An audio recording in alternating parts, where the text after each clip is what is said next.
नमस्कार. आपल्या सगळ्यांच्या शेतीमध्ये कळत नकळत एक अशी मोठी चूक होतीये जी आपल्या जमिनीची ताकद आतून पोखरतीये. आज आपण नक्की ही चूक काय आहे ते तर बघणारच आहोत, पण त्यावर एक असा जबरदस्त उपाय शोधणार आहोत जो आपल्या जमिनीला पुन्हा एकदा खरं तर जिवंत करू शकेल. हा प्रश्न अनेकांच्या मनात येतो नाही का, की अरे आपण तर पिढ्यानपिढ्या शेणखत वापरतोय, मग तरीही आपल्या जमिनीचा कस कमी का होतोय? याच्यामागे ना एक खूप महत्त्वाचं शास्त्रीय कारण दडलंय.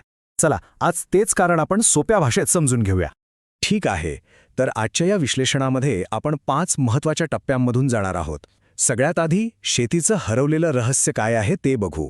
मग कच्च्या खताचे छुपे धोके काय आहेत. तिसरं, सोनखत बनवण्याची शास्त्रीय पद्धत. चौथं, एका ट्रॉलीची खरी ताकद. आणि सगळ्यात शेवटी माती वाचवण्याचा मूळ मंत्र. चला तर मग आपल्या पहिल्या भागाला सुरुवात करूया, शेतीचे हरवलेले रहस्य. एक गोष्ट लक्षात घ्या, चांगल्या पिकाचं खरं रहस्य आपण शेतात वरून काय टाकतो यात नाहीये, तर आपल्या मातीच्या आत काय जिवंत आहे यात दडलेलं आहे. हे बघा, पूर्वीची आपली माती कशी होती, अगदी गादीसारखी मऊ भुसभुशीत, पाणी धरून ठेवणारी. आणि आजची माती दगडासारखी कडक झालीये, पाणी दिलं की वाहून जातं. मग प्रश्न हाच आहे की एकेकाळी जी माती इतकी सजीव होती ती आज अशी निर्जीव कडक का झाली. खरं तर याच एका प्रश्नामध्ये आजच्या शेतीसमोरचं सगळ्यात मोठं आव्हान लपलेलं आहे. तर मग जमिनीच्या या आरोग्याचं, तिच्या जीवनशक्तीचं रहस्य आहे तरी काय? उत्तर आहे सेंद्रिय कर्ब, म्हणजेच ऑर्गॅनिक कार्बन. आता हा काहीतरी अवघड रासायनिक शब्द वाटेल, पण तसं नाहीये. सोप्या भाषेत सांगायचं तर हा आपल्या जमिनीचा आत्मा आहे, तिची जीवनशक्ती आहे. जमिनीची सुपीकता मोजायची असेल तर त्याचा खरं मोजमाप म्हणजे हा सेंद्रिय कर्ब. आणि ही आकडेवारी तर बघा, ती आपल्याला खरंच विचार करायला लावते. आपल्या जमिनीला निरोगी आणि सुपीक राहायचं असेल तर तिच्यात सेंद्रिय कर्ब कमीत कमी 0.5% असायलाच हवा. पण आजची परिस्थिती काय आहे? महाराष्ट्रातल्या जमिनींमध्ये तो सरासरी फक्त 0.3% आला आहे. याचा सरळ अर्थ काय होतो की आपली जमीन आजारी आहे आणि म्हणूनच आपला खतांचा खर्च वाढतोय, पिकांना ताण सहन करावा लागतोय. बरं, मग हा सेंद्रिय कर्ब इतका कमी होण्यामागचं कारण तरी काय?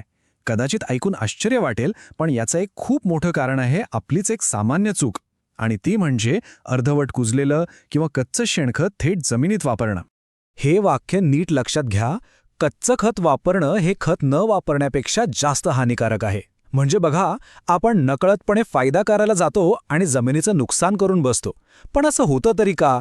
याच्यामागे 3 ठोस वैज्ञानिक कारणं आहेत. चला ती समजून घेऊया. जेव्हा आपण कच्चं खत जमिनीत टाकतो ना, तेव्हा काय होतं माहितीये? पहिलं म्हणजे ते जमिनीत कुजताना प्रचंड उष्णता निर्माण करतं, अगदी 75°C पर्यंत. या उष्णतेने पिकाची नाजूक पांढरी मुळं अक्षरशः भाजून निघतात. दुसरं म्हणजे हे खत कुजवणारे जीवाणू जमिनीतला सगळा ऑक्सिजन स्वतःकडे खेचून घेतात आणि पिकाच्या मुळांना ऑक्सिजन मिळतच नाही, ती गुदमरतात. आणि तिसरं आणि सगळ्यात धोकादायक म्हणजे या अर्धवट कुजलेल्या खतामुळेच हुमणी आळीसारख्या किडी आणि रोग पसरवणाऱ्या बुरशीला आयतं आमंत्रण मिळतं. ठीक आहे, तर आतापर्यंत आपण समस्या काय आहे हे बघितलं. आता त्यावरच्या उपायाकडे वळूया. या सगळ्या धोक्यांपासून वाचण्याचा एक अतिशय सोपा, सरळ आणि शास्त्रीय मार्ग आहे. तो म्हणजे शेणखताला थेट जमिनीत टाकण्याऐवजी आधी बाहेरच त्याला योग्य पद्धतीने पूर्णपणे कुजवून घेणं. आणि ही पद्धत खूपच सोपी आहे. याला म्हणतात ढीग पद्धत. काय करायचंय? तर पहिल्यांदा एका सावलीच्या ठिकाणी 1 मीटर उंच आणि 1 मीटर रुंद असा ढीग लावा. मग त्यावर खतं लवकर कुजवणारे जीवाणू म्हणजे डिकंपोजर शिंपडा. तिसरं, ढिगात ओलावा टिकून राहील याची काळजी घ्या, थोडं थोडं पाणी शिंपडत राहा.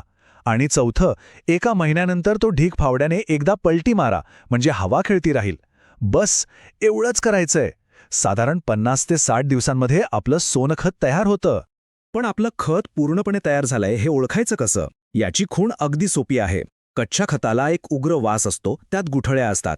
पण पूर्ण तयार झालेलं कंपोस्ट ते चहाच्या पावडरसारखं भुसभुशीत गडद रंगाचं असतं.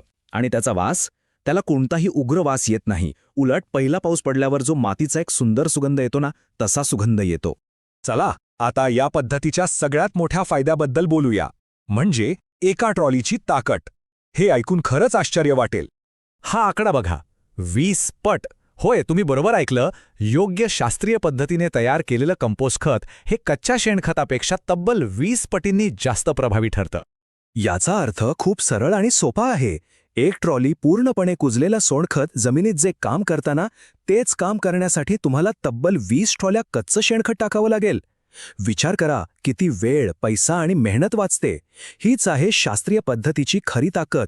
आणि पुन्हा एकदा लक्षात ठेवूया की उत्तम कुजलेल्या खताला कचऱ्याचा वास कधीच येत नाही. त्याला पहिल्या पावसानंतरच्या मातीचा सुगंध येतो आणि हाच सुगंधच खरं तर आपल्याला सांगतो की आपण कचरा नाही तर आपल्या जमिनीसाठी खरोखरच सोनं तयार केलं आहे.